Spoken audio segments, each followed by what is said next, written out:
엄마가 돌아가시면서 어쨌든 생활이 좀 어려워지긴 했으니까 벌어야 되는구나 라고 생각을 했기 때문에 비교치가 있으면 우리 힘드네 라고 했을 건데 그땐 그냥 다 비슷했던 것 같아요. 그러다 보니 안 된 건가 이런 생각을 모르고 컸던 것 같아요. 나가지 않아도 될 소비는 검토를 해보셔라. OTT 몇 개 보고 있는지, 프리미엄 카드가 몇 개인지, 하루에 커피는 몇 잔을 마시는지, 밥은 뭘 먹는지, 외식은 얼마나 하는지를 한번 따져보시면 안 써도 돼야 될 돈들이 많이 있을 겁니다. 저는 아침을 정말 잘 먹습니다. 꼭 먹어야 되고요. 아침을 먹어야 오전에, 점심에, 오후에 일을 좀 편안하게 할 수 있는 것 같아요.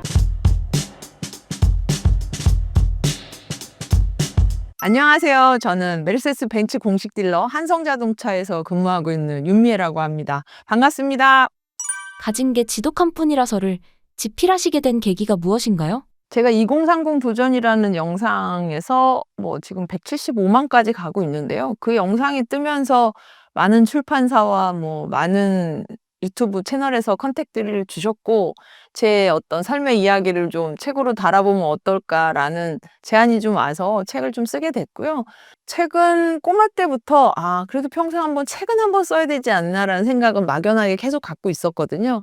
그래서 좋은 계기가 돼서 에세이집 자기계발서를 좀 냈습니다. 지독함이라는 키워드가 중요한 것 같은데, 지독함이 인생에 중요한 이유가 무엇인가요? 저를 아는 지인분들이나 고객분들이나 그런 얘기를 너무 많이 들었어요. 제가 지각을 안 한다거나, 아침을 꼭 먹고 출근을 한다거나, 일을 어떻게 한다거나, 이렇게 뭔가 하면 딱딱딱딱 하는 스타일이에요. 전 제가 이렇게 입으로 뱉은 말은 지켜져야 된다고 생각을 하고, 그걸 상대방들에게는 이렇게 주지를 시켜주는 편인데, 그러다 보니, 윤미애 너무 지독하다, 지긋지긋하다, 이런 식의 표현을 좀 많이 듣거든요. 그래서 아마 출판사에서 미팅하고 협의하고 책 내용을 보니 그런 키워드가 나오지 않았나 싶고요. 개인적으로 아주 마음에 들고 저랑 그냥 찰떡 같은 단어 같습니다. 아주 마음에 드는 단어입니다. 시간 약속이나 윤미애가 이렇게 한다, 이런 걸 약속한다, 내지는 이걸 해드린다 등등의 어떤 말하는 데 신뢰가 아닐까 싶어요. 그게 이제 근태가 됐던, 지각 안 하게 됐던, 손님들하고의 약속이 됐던 여러 가지 측면에서 말한 거에 대한 책임? 그런 행동으로 보여지는 거? 그런 걸로 좀 나타내지 않을까 싶어요. 이사님께서는 어떤 가정 환경을 보내셨나요? 저는 이제 고객님들이나 제 주변 지인들이 제가 이번에 영상 뜨면서 저렇게 어렵게 살았구나라는 걸 알았고요.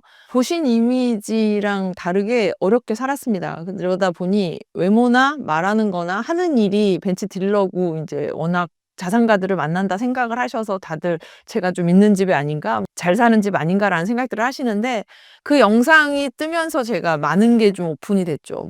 어렸을 때 엄마가 일찍 돌아가셨고, 중학교 때부터 공장 생활하면서 등록금을 벌어야만 했고, 고등학교 야간 생활을 했고, 전문대, 방통대, 석사, 박사까지 제가 다 야간에 공부를 했습니다. 그래서 아마도 초등학교 5학년 엄마 돌아가시고 이후부터는 집에서 뭔가 책값이다, 수학여행비다, 뭔가 이렇게 돈을 받아서 제가 학업을 했던 게 없었어요. 그러다 보니 아마 많은 분들이 제가 되게 유복하게 컸다 생각은 하지만 그게 아니라는 거. 그게 이제 영상 이렇게 좀 나오면서 많이 좀 알아가시는 것들 같아요. 그래서 좀 어렵게 유년 시절을 좀 보냈습니다.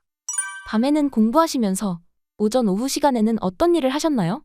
공장 생활을 했고요. 중학교 때는 우리 흔히 말해서 봉제 공장에 이렇게 메인으로 미싱을 돌리는 게 아니라 옆에서 이렇게 서브로 도와주는 스텝 친구들이 있었어요. 그게 이제 시다, 이렇게 보조 이런 업무가 있었었는데 그런 업무를 주로 했었었고 방학 때 한 달 반, 한 달씩 아르바이트를 하면서 다음에 등록금을 벌어서 학교를 다녔었습니다. 그때는 잘 몰랐어요. 워낙 다 비슷하게 살고 우리 집이 어렵구나. 엄마가 돌아가시면서 어쨌든 생활이 좀 어려워지긴 했으니까 당연히 그러고 학교를 가야 되는데 이걸 벌어야 되는구나라고 생각을 했기 때문에 그때 생각하면 그냥 아무것도 모르고 천진난만했던 것 같아요. 예를 들어서 제가 지금처럼 어디에 살아서 이렇게 사는 애도 있고 저렇게 사는 애도 있고 우리 집은 왜 이러지? 이런 비교치가 있으면 우리 힘드네라고 했을 건데 그땐 그냥 제가 성남에서 자라서 다 비슷했던 것 같아요. 그러다 보니 이게 힘든 건가?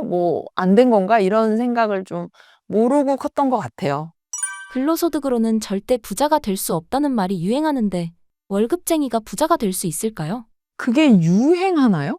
유행은 아니고 부자 되는 분들 많지 않나요? 저도 됐고 제가 영상에서 많이 얘기하지만 제가 처음부터 수입차 딜러를 했던 게 아니거든요. 저도 직장 생활 월급쟁이 11년을 했고 IT 쪽에서 11년을 하고 하는 만큼 버는 일을 해야겠다 해서 전직을 한 거라 저도 된 케이스라서 저는 안 된다고 생각하지 않습니다. 된다고 생각을 하고요. 물론 제가 막 저희 고객님들처럼 막 큰 자산과 자산을 잃었다고 생각하진 않습니다만 일반 월급 받아 생활하시는 분들 대비해서는 좀 더 윤택한 생활을 한다라고 생각을 하는데 그게 불가능하다고 생각을 하지 않습니다. 제가 했으니까. 예, 그래서 저는 다 하실 수 있다고 생각을 하고 그걸 어떻게 뭘 하냐는 그게 여러분들이 공부를 좀 해야 될 거라고 생각을 해요. 월급쟁이가 부자가 된다고 했을 때 가장 중요하게 여겨야 할 것은 무엇인가요? 저는 우선 나가지 않아도 될 소비는 좀 검토를 해 보셔라. 뭐 그래서 뭐 OTT 몇 개 보고 있는지 프리미엄 카드가 몇 개인지 뭐 하루에 커피는 몇 잔을 마시는지 밥은 뭘 먹는지 외식은 얼마나 하는지를 한번 좀 따져 보시면 안 써도 돼야 될 돈들이 많이 있을 겁니다. 하다못해 은행 수수료라든가 뭐 어쩌면 뭐 퀵이라든가 대리운전이라든가 뭐 주차비라든가 뭐 생각을 한번 쭉 이렇게 한 달 동안 써본 돈을 이렇게 정리를 해 보시면 분명히 줄일 수 있는 돈이 있을 거거든요. 근데 다들 티끌 모아 태산인데 그건 티끌이라고 하는데 전 그렇게 생각하지 않습니다. 작은 거에서부터 아끼고 아껴서 모아 보면 그게 10만 원이 됐던 100만 원이 됐던 1000만 원이 됐던 그건 다 여러분들 개개인의 차이가 있을 테니 그렇게 해 보시면 저는 모으는 재미, 뭐 아끼는 재미 이런 걸 좀 경험해 보시지 않을까 싶어요. 부동산이 아닌 잉여 자금은 어떻게 투자를 진행하시나요? 지금은 제가 얼마 전에 연초에 큰 부동산 하나를 매각을 하고 지금은 금융자산으로 많은 금액이 투자가 되어 있고요. 저는 주로 채권하고 있습니다. 굉장히 쫄보라 부동산 쪽은 좋아하는 이유가 그게 등락이 있어도 그 자리에 그 물건이 있어서 저는 부동산을 좋아하거든요. 그러다 보니 부동산만 매일 했던 사람인데 금융자산으로 오니까 이 등락에 대해서도 이제 흔히 말한 주식, 코인 이런 것들에 대해서는 좀 겁이 아직은 좀 있어서 못하는 편이고요. 금융자산 중에서도 그냥 안전자산 한다고 저는 채권, 미국채, 우리나라채, 국채 해서 채권으로만 좀 편중돼서 그리고 금이요. 그렇게 해서 금융자산을 지금은 운영하고 있습니다. 그렇지만 흔히 말하는 뭐 진짜 어느 날 막 상한가를 치고 이런 종목에 대한 그런 금융상품에 대해서는 아직은 좀 두려움이 좀 있어요. 그래서 지금은 금융자산도 많은 금액을 투자하고 있습니다. 금과 관련해서 투자하신다고 말씀하셨는데 금은 실물로 투자하시는 건가요? 실물도 당연히 있겠지만요. 요즘은 증권사나 은행에서도 실물 금을 물론 그렇게 금 달을 파는 게 아니라 그 투자 상품의 현물, 실물 금융 상품이 있어요. 그걸 이제 등락을 보면서 사는 거죠. 여담이지만 제가 처음에 들어갈 때 저희 PB 담당자나 저희 남편도 금융 쪽에 일을 하니까 그런 쪽 관심이 좀 많은데 저보고 왜 금을 사냐고 지금 너무 오르지 않았냐고 막 그랬었거든요. 저는 아니라고 들어가야 된다 그래서 들어가서 꽤 높은 수익률을 내고 뭐 얼마 전에 일부 금액의 엑시트를 좀 했죠. 그래서 저는 금융 투자든 부동산이든 저의 좀 감을 믿는 편입니다. 그게 물론 기사, 뭐 뉴스, 영상 많은 걸 보고 제 고객님들하고도 많은 얘기를 하면서 제가 느끼는 체감 그런 걸 갖고 좀 저의 절대적인 감, 뭐 어떤 수치를 갖고 이런 전문가는 아니라서 그냥 흔히 말하는 제가 늘 얘기합니다. 그냥 아줌마 감으로 합니다.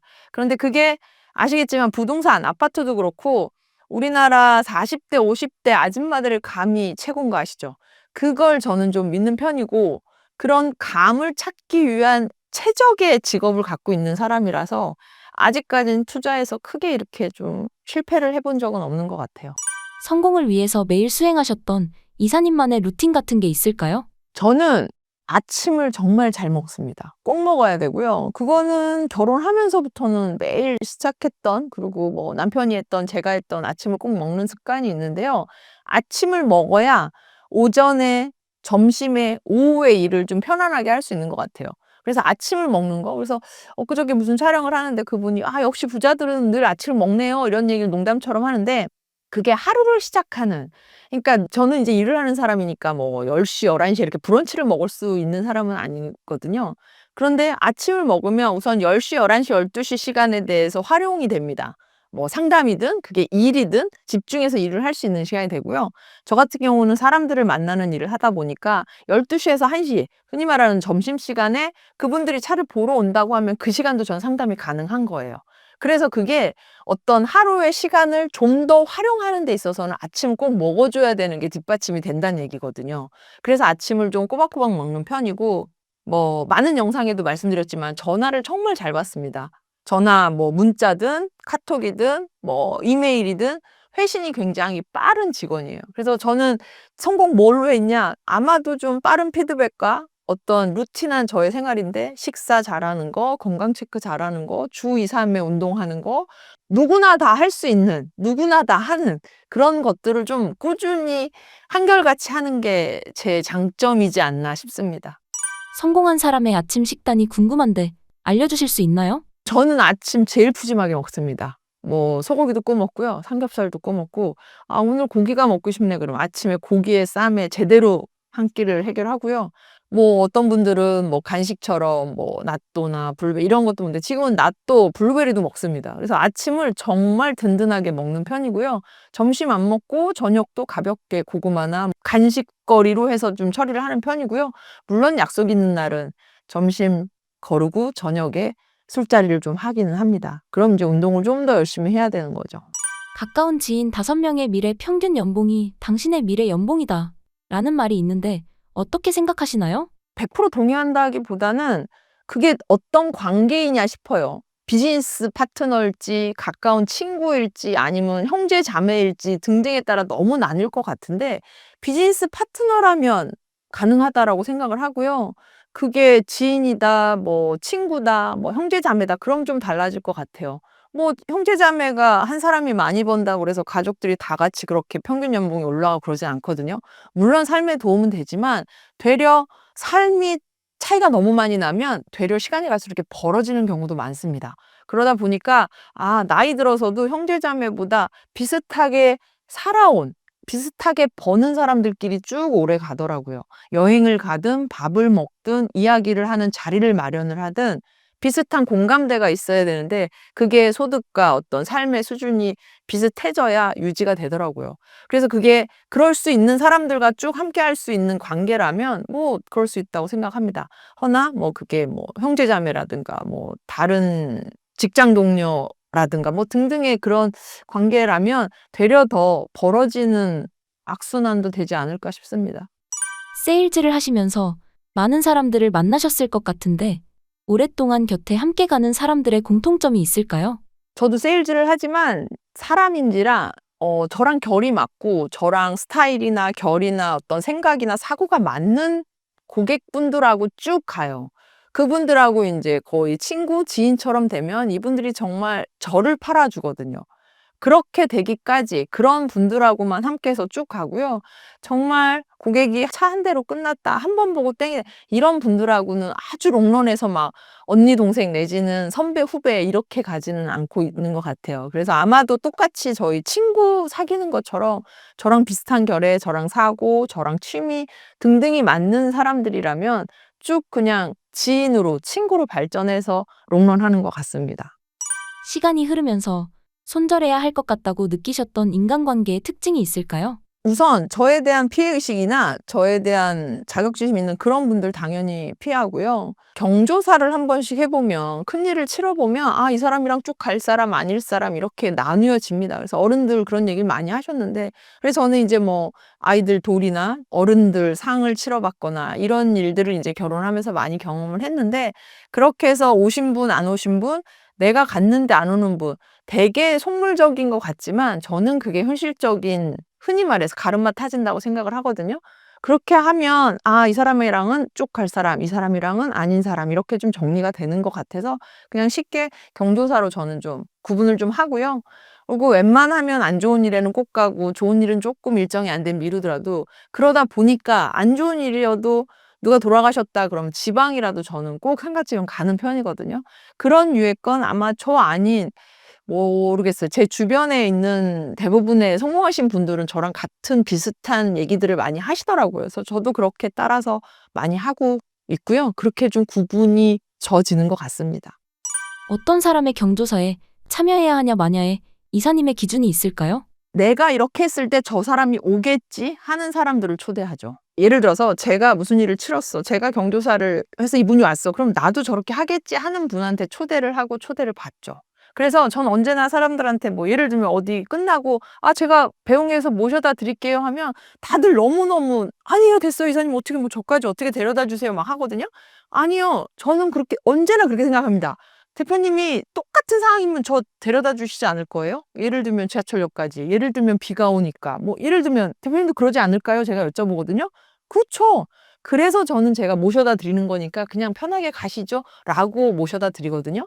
그것처럼 상대가 내가 이런 상황이 됐을 때 똑같이 할까? 라는 생각을 했을 때 그럴 만한 사람이면 초대를 하고 저도 가고 하는 거죠. 그래서 저는 언제나 호의를 베풀 때는 저 사람이 나한테 이만큼 할까라는 생각을 합니다. 근데 그게 뭐 다행히 크게 틀어지지 않았던 것 같아요. 제 생각이 좀 맞았던 것 같아요. 직장에 단 한 번도 지각하지 않으셨던 이유가 무엇인가요? 저는 직장 생활을 IT 쪽에서도 뭐 서너 번 옮기고 지금도 BMW에서 벤츠에서 옮겼지만 모든 회사 내지는 어쨌든 저도 지금 4대보험 되는 월급쟁이의 플러스 알파 인센티브를 받는 급여 구조여서 회사라고 생각을 당연히 하고요. 출퇴근은 기본의 기본, 그냥 디폴트거든요. 근데 그걸 많이 안이하게 생각하는 분들이 계신 것 같아요. 한 번쯤인데 뭐 그럴 수도 있지. 뭐 전날 회식할 수 있죠. 전날 늦게까지 야근하고 그럴 수 있지라는 생각을 하는데 저는 개인적으로 그렇지 않거든요. 당연히 여기에 출근을 해야 되고 여기에 일을 해야 되고 여기서 내가 녹을 먹는 사람이면 기본적인 아주 기본. 그건 장점도 아니에요. 기본의 기본인데 그걸 안 지키는 사람들이 있어서 저는 그걸 좀 더 유독 강조하면서 지키는 것 같아요. 그래야 성실함도 이 사람이 평가가 될 거고, 이렇게 말을 하고 이렇게 지키는 사람이면 본인이 해야 될 일도 잘 하거든요. 그래서 그런 맥락에서 그 사람의 평가를 그걸 지표로 제 스스로가 판단을 하는 거고, 누군가도 저를 그 지표로 판단할 거다라고 생각을 하기 때문에 유독 지각 안 하고 근태에 대해서는 좀 병적으로 하는 편입니다. 1년에 173대 판매라는 엄청난 실적을 올리셨었는데 성과 비결은 무엇인가요? 제가 뭐 요즘 세일즈 컨텐츠도 제작을 하고 있습니다. 그리고 곧 런칭을 하겠지만 그때도 많이 성원해 주시면 좋을 것 같고 어떻게 하면 그렇게 차를 잘 팔아요? 뭐 오프 강의에서도 많이 듣는 질문인데요. 저는 명확합니다. 전화 잘 받습니다. 전화 잘 받고요. 세일즈라는 모든 분들이 전화, 문자, 카톡 등등등의 어떤 고객의 어떤 요청 사항이나 질문이나 뭔가 답이 있었을 때 회신을 빨리 하는 것만으로도 굉장한 효과를 보실 거라고 저는 생각이 들어요. 그래서 저희 고객들은 언제나 연락이 되는 사람, 언제나 전화 받는 사람 이런 인식이 되어 있거든요. 그래서 뭐 누구한테 급해서 누구한테 전화를 했는데 전화를 안 받아. 저한테 두 번째로 왔어. 그래서 제가 계약을 하고 출고를 했던 사례도 너무너무 많고 윤맨 역시 전화 잘 받아. 뭐 역시 회신이 빨라. 이런 식의 어떤 회답이 온 게 너무너무 많았습니다. 그래서 그냥 마케팅적인 뭐 책에 나온 그런 내용, 뭐 고객과 신뢰 어쩌고 저쩌고 그런 내용 저는 하는 스타일도 아니고 제가 한번 이제 유튜브도 그렇고 그전에 저희 회사 내에서도 사내 강의를 할 때도 그렇고 생각해 봤거든요. 저의 장점은 뭘까? 저의 뭐 강점은 뭘까? 어떻게 하면 이렇게 차를 잘 팔았지라는 생각을 하면 제 스스로가 찾아낸 저만의 노하우? 그게 아마 제 장점이지 싶고요. 저의 좀 무기이자 싶습니다. 그래서 저는 전화 잘 받고요. 고객들에게 한결같이 그냥 똑같이 1년이든 한 달이든 10년이든 한결같이 제가 해야 될 루틴들을 하고 있다는 거. 그게 어떤 저의 세일즈의 성공 비법이라고 하면 비법일 것 같아요. 현실적으로 그냥 책에서 볼 거면 그냥 책에서 보는 마케팅이고 저는 실제 현업에서 뛰고 있는 사람이고 현재도 왕성하게 현업에서 세일즈를 하고 있는 사람이라 아마 오프 강의나 찾아주시는 분들이 그런 어떤 날 것에 대한 얘기를 듣고 싶어서 저를 찾는 것 같습니다. BMW 차량 대비 벤츠에 부족한 부분이 있을 때 어떤 식으로 설득할 수 있으셨나요? BMW는 드라이빙의 즐거움을 나타내는 게 그 차의 모토예요. 그리고 벤츠는 드라이빙의 즐거움보다는 정숙하고 안전하고 묵직한 느낌의 브랜드거든요. 그래서 우리나라에선 BMW, 벤츠 굉장히 가격대나 브랜드의 어떤 성과로 비교들을 많이 하시는데 색깔이 아예 다른 차량입니다. 그래서 고객의 성향마다 어떤 분들은 BM을 너무너무 좋아해요. 정말 달리기 하고 막 칼질하는 분들은 그거는 하셔야 되는 거고 그래도 우리나라 달릴 곳도 없고 난 안전한 게 좋고 브랜드의 가치도 그렇고 대부분 여성들이 좋아하는 브랜드다 보니까 인테리어도 나는 좋아야 되고 내구성 이런 등등의 어떤 장단점들이 정확하게 있는데 그건 고객들마다의 성향에 맞춰서 가는 것 같아요. 무조건 BMW 한다는 사람을 내가 무조건 벤츠로 이러진 않습니다. 그럴 수 있는 것도 아니고. 그러다 보니 그건 고객들의 성향 파악이나 관찰에 의한 저의 어떤 나름의 스킬로 하는 거지 이 차가 좋다 나쁘다는 아닌 것 같습니다. 다른 브랜드입니다. 관찰하시는 포인트는 무엇이 있나요? 말투나 억양이나 제스처나 여러 가지를 봅니다. 그런 걸 좀 잘 보고 캐치하는 성향이어서 지금의 세일즈를 하는 게 천직이라고 생각하는 것 중에 하나죠. 처음 보는 사람을 만났을 때 성향을 파악할 수 있는 아이스 브레이킹이 있으신가요? 근데 그것도 너무나 케바케라서 뭐 정치 얘기하면 안 된다, 종교 얘기하면 안 된다 그런 식의 룰은 당연히 지키죠. 근데 그건 많은 대화를 이끌어 나가면서 이 사람의 장단점과 이 사람의 잘하는 점 이런 걸 좀 칭찬도 많이 하고 그리고 실제로 지적 호기심 저는 정말 고객에 대해서 그게 궁금합니다. 그러다 보니 이런저런 걸 여쭈면 그런 걸 대답을 했을 때 저의 반응이나 뭐 저의 리액션, 목소리, 웃음소리 등등으로 고객들이 흔쾌히 대답들을 해주시는 것 같고 근데 그게 가식이면 우리 고객들은 다 아세요. 근데 다행히 제가 제 고객님들의 그런 어떤 스탠스를 보면 궁금함이 아주 넘쳐납니다. 그러다 보니 이것저것 여쭤보는데 그걸 뭐 콕 집어서 나는 저걸 물어본다, 이걸 물어본다 이러기는 좀 어려운 것 같고요. 그런 걸 잘 캐치하고 여쭤보고 하는 게 저의 좀 스킬이지 않나 그런 생각은 좀 하네요. 세일즈를 하면서 가장 힘들었던 경험은 무엇인가요? 저희는 차량 인도 거부가 제일 차량을 파는 사람이 있어서는 힘든 일이고요. 그런 것도 경험을 해봤죠. 차 거부하는 고객도 있었지만 뭐 당연히 잘 뭐 무릎을 꿇다시피 하고 가서 빌고 별의별 수단과 방법을 다 동원해서 해결을 하죠.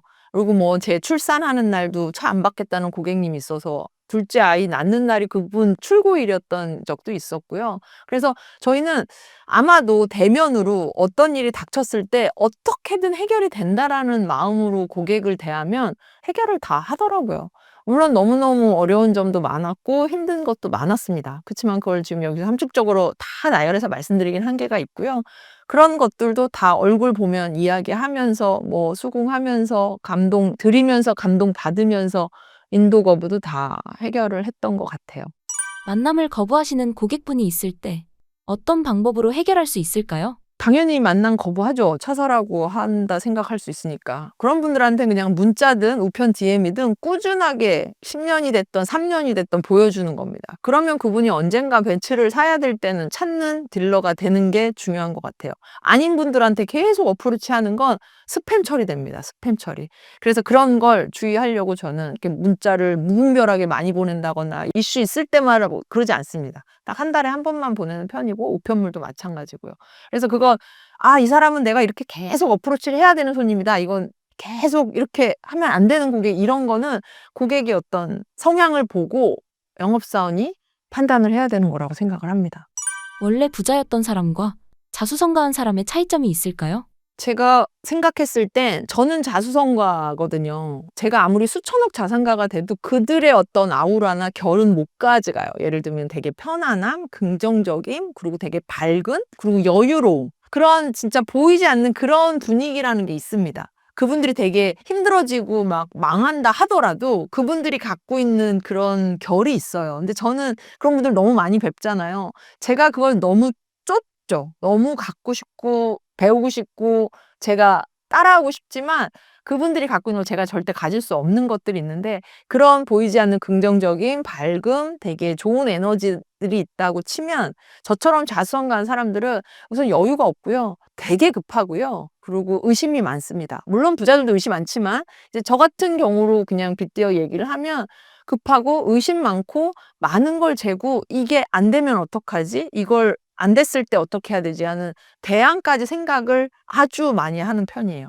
그러니까 혹여나 이게 틀어지면 어떡하지라는 대안까지 생각을 하니까 당연히 될 건데 그걸 안 되는 것까지 생각을 합니다. 그러니까 주변에서 보면 이렇게 피곤하게 샀냐고 그런 얘기를 많이 하는데 뭐 차량을 구입할 때도 그런 성향이 정말 도드라지게 딱 표가 납니다.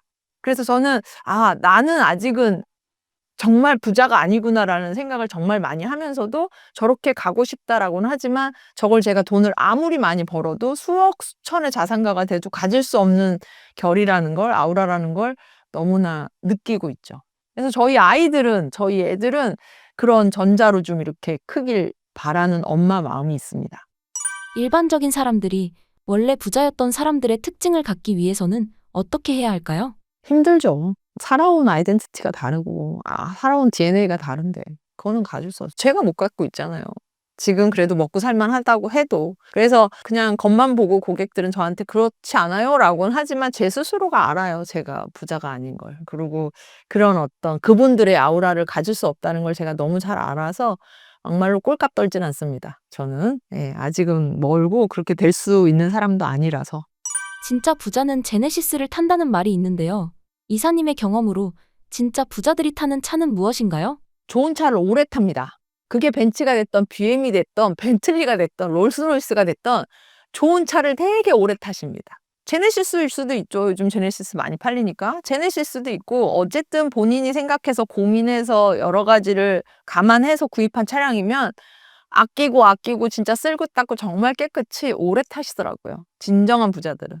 근데 이제 뭐 사업자에서 비용 처리한다 이래서 뭐 3년에서 5년마다 바꾸는 물론 그런 어떤 필요에 의해서 하시는 분들도 있지만 진짜 그냥 똑 놓고 봤을 때 저분 진짜 부자인데도 저렇게 오래 타시네 하는 분들이 너무너무 많거든요. 예, 정말 부자 고객님들 많으시지만 그냥 좋은 차 오래 타시는 것 같아요.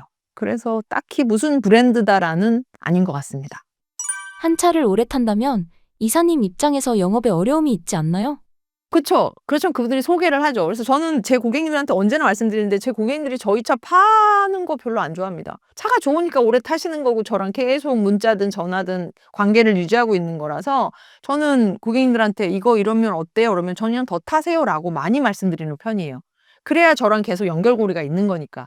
물론 벤츠에서 또 다른 업그레이드를 해서 상위 모델을 가실 수도 있는데 그런 분들 당연히 바꾸시지만 기본적으로 딱히 이유가 없는데 "이 차 어때요?" 뭐 이렇게 뭔가 저에게 조언을 구하면 "그냥 더 타세요."라는 얘기를 참 많이 하는 편입니다. 그래서 저희 고객님이 저한테 "이사님 왜 바꾸라고 안 해요?" 그런 얘기를 하시는데 차도 사고도 없고 뭐 키로수도 짧고 연식만 됐다는 건데 그렇다고 딱히 지금 새 차가 필요하신 것도 아니고 그래서 그냥 말씀 나누시면 저는 그냥 더 타시라는 얘기를 참 많이 하는 편입니다.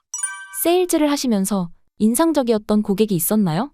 워낙 많고요. 책에도 많이 다뤘지만 뭐 14대씩 사 주신 VIP 고객님서부터 소개를 본인 차 외에도 막 30대씩 해 주신 대표님도 있고 영업을 인제 뭐 15년 벤츠만 15년이고 뭐 BMW 때부터 워낙 오래 해서 꼬마 막 저 BMW 신입 사원일 때부터 저랑 뵀던 뭐 대표님인데 제가 지금 이사까지 올라가서 이렇게 잘 돼서 저랑 성장 같이 하신 고객님들도 계시고 너무나 많습니다. 그래서 그런 분들이 정말 저랑 같이 함께 성장하는 고객님들이라 그런 분들을 제가 제 개인 채널 윤터뷰에서도 모시는 거고 이런저런 이야기할 거리도 있는 거고요. 그래서 친한 대표님 막 얘기하면 그때 막 대리 때 기억나요?" 막 저한테 얘기하시거든요. 지금도 대리라고 부르는 대표님도 계세요. 좀 부르시라고 해요. 저랑 대리 때 뵀으니까. 그건 제가 대리 때 뵀다는 건 저랑은 적어도 15년 이상 됐다는 분이거든요. 그래서 BMW 초창기 때부터 뵀던 고객들도 지금까지 이어진 고객, 촬영 전에도 전화하고 했던 고객님도 있었는데 그분도 BMW 꼬마 때부터 뵀으니까 거의 20년 직입니다. 그런 고객님들은 저에게 이사라고 부르든 차장, 부장 아무 의미 없는 진짜 좀 가까운 지인 같은 사이가 된 거죠. 그런 분들이 기억에 남는 분들이고요. 너무 나열하기 어려울 만큼 많이 있으세요.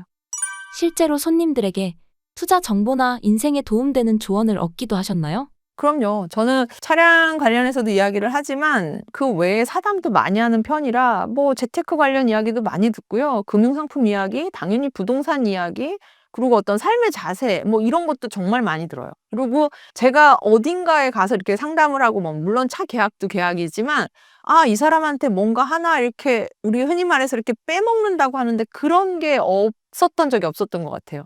하다못해 말하는 말투를 배워도 저분은 저렇게 하니까 아니면 정말 아닌 고객은 저러지 말아야겠구나를 배웁니다. 그래서 그런 눈으로 그런 시선으로 계속 바라보면 저거는 저래서 잘한 거구나. 저건 저래서 하지 말아야 되는 거는 적어도 배워오기 때문에 많은 얘기 속에 캐치를 하죠. 그게 부동산 정보든 재테크 관련해서 뭐 정말 투자 정보든 그런 걸 그렇다고 해서 제가 뭐 예를 들면 어디에 투자해라 뭐 한다 이걸 다 흡수해서 듣는 스타일은 또 아닙니다. 아, 저런 게 지금 뜨는 시장이구나. 저런 게 지금 각광받고 있구나라고 하면 그걸 좀 저도 공부를 하죠. 아, 그러고 괜찮네 하면 하는 편이고요. 부동산 같은 경우도 어디가 괜찮다 그러면 굉장히 크로스 체크를 많이 하는 편이고, 그렇게 해서 실마리를 얻지만 최종 결론은 제가 내고 당연히 그분한테 책임도 물을 수 없는 거고, 그리고 뭐 삶의 자세에 대해서도 많이 정말 많이 배웁니다. 운동을 가서 일찍 오시는 거. 저희 고객님들 대부분 시간 약속, 저희가 갑과 을 굳이 나눈다 그러면 고객님들이 갑이고 제가 을인데, 저랑 뭔가 골프를 하든 밥을 먹든 차를 마셔도 그 시간 약속 같은, 저를 이렇게 동등한 관계로 저를 대해주는 그런 식의 애티튜드를 보면 정말 배울 점이 너무너무 많습니다. 나도 저러면 안 되겠구나, 저렇게 해야겠구나, 그런 걸 제가 삶에서 많이 느끼죠. 그래서 저는 정말 제 직업 자체가 너무나 행복한 직업이라고 생각을 합니다. 어린 나이에 여행 쇼핑 등은 낭비라고 생각하시나요? 경험이라고 생각하시나요? 그것도 너무 케바케인데요. 제가 20대 때, 30대 때 못했던 거니까 제 수준의 그때였으면 저한테는 당연히 사치였을 거고, 그게 아닌 지금 세대들의 어떤 모토가 그거다. 그러면 본인이 열심히 벌어서 여행 가서 또 다음 달에 또 열심히 벌어서 하는 거라 그걸 또 나쁘다고 말할 수는 없을 것 같아요. 너무나 케바케라. 그냥 개인적인, 극히 주관적인 윤미애 네가 이때 이랬으면 어떡해 라고 했으면 저는 못하죠. 저는 하지 마라주의죠. 그렇기 때문에 그거는 너무나 케바케고, 제가 뭐 그들한테 돌팔매를 맞을 수도 있고 아닐 수도 있는 거라서 그건 너무 케바케인 것 같아요. 그래서 요즘 뭐 2달, 3달 정말 열심히 일해서 그 돈 갖고 유럽 여행 가고 뭐 이런 친구들 얘기 많이 저도 들었거든요. 그리고 막 한 달씩 푹 쉬고 이런 친구 얘기들도 들어서, 그건 나쁘다 좋다가 아니라 그 사람이 예를 들어 물려받을 재산이 있고 부모님이 다 해주고 안정된 직업을 나중에 꼭 할 거고 이런 어떤 혜택을 기다리고 있는 친구면 그래도 되잖아요. 근데 정말 아무것도 없어. 다음 생계도 마련할 수도 없어. 혹여나 몸이 아프면 보험료도 못 내. 이런 사람이 그러면 안 되겠죠. 근데 아마도 그런 사람이 그러지는 않을 거라서 이건 너무나 주관적인 케바케 케이스 바이 케이스라서 딱히 뭐가 맞다 틀리다를 말씀드리긴 어려울 것 같습니다. 어린 나이에 부자가 되는 사람들이 늘어나고 있다는데 20대를 손님으로 모신 적도 있으신가요? 한 번은 고객님께서 승인 날까요, 이사님? 이러고 소개 손님 연락처를 주셨는데, 네, 고객님 성함하고 주민번호 주시면 제가 한번 알아볼게요. 이랬는데, 010 어쩌고저쩌고 온 거야. 그래서 제가 고객님 핸드폰 번호 말고요, 주민등록번호 주세요. 그랬더니 그분이 주민번호예요. 그래서 제가 한참 웃었던 기억이 나는데, 2001년생이시더라고요. 그런 분들이 차를 구입하겠다고 문의를 하십니다. 그래서 당연히 그분들이 뭐 그게 코인이 됐던, 정말 지금의 IT 업계라고 표현하지만 SNS 시장, 인스타그램이든 유튜브 시장이든 정말 인플루언서들 많잖아요. 그런 분들이 정말 수익을 많이 내서 사러 오는 경우도 있기 때문에 저희 브랜드, 벤츠 브랜드도 점점 젊어지고 있습니다. 그래서 젊은 분들이 많이 올라오고 있어요. 근데 그게 제가 봤을 때 어떤 불로소득 그런 건 아닌 것 같습니다. 이런 어떤 새로운 시장에 대해서 빨리 눈을 뜬 영리치들이죠. 그런 분들이 있습니다. 그런 분들한테도 배울 점이 있을까요? 깊이 있게 얘기를 해보고 그분들하고는 뭐 한계가 있으니까 정말로 아, 이런 비즈니스를 하는구나, 이런 일을 하시는구나 정도로 이해를 하고요. 뭘 배운다 안 배운다 보다는 반대로 그분들이 저에 대해서 막 많은 걸 물어보고 얘기하고 그런 식의 대화를 하죠. 아직은 연배가 있으니까. 저는 그래서 아주 어린 친구가 어느 날 막 검사 되고 변호사 되고 판사 되고 뭐 세무사가 되고 막 이런 기사들을 보면, 아, 저 어린 친구들이 이런 삶의 스펙트럼이 없는데 그런 얘기를 들어주고 판단하고 어떤 이해관계를 정리할 수 있을까라는 생각을 하거든요. 그러다 보니 아, 그냥 기계적으로 AI가 하는 그런 식의 문구나 그런 식의 판례가 나오는 게 좀 안타까운데, 삶이라는 게 너무나 다양하게 많은 일이 있고 많은 사례가 있잖아요. 근데 그걸 진정으로 이 사람이 내 걸 알아주고 들어주고 이해하냐를, 그걸 단시간으로 공부를 딱 잘해서 뭔가 자격증을 취득해서 전문직이 됐다, 그게 소화가 될런지는 조금 의구심이 없지 않아 있습니다. 마지막으로 신사임당 구독자분들께 한 말씀 부탁드립니다. 심사임당 구독자 여러분들, 오늘 되게 여러 차례 해서 좋은 자리 마련해 주셨는데요. 아마도 좀 더 진정성 있는 이야기가 나오지를 못해서 조금은 아쉽지만, 그래도 영상이 워낙 여기저기 좀 제가 많이 나가 있어서 겹치는 부분도 있고 아닌 부분도 있습니다. 그래도 좀 편하게 봐주시면 좋을 것 같고요. 댓글 남겨주시면 제가 일일이 댓글을 다는 사람이라서요. 궁금한 거 있으시면 댓글 남겨주시면 제가 일일이 댓글 달아서 답 드리도록 하겠습니다. 오늘 반가웠습니다.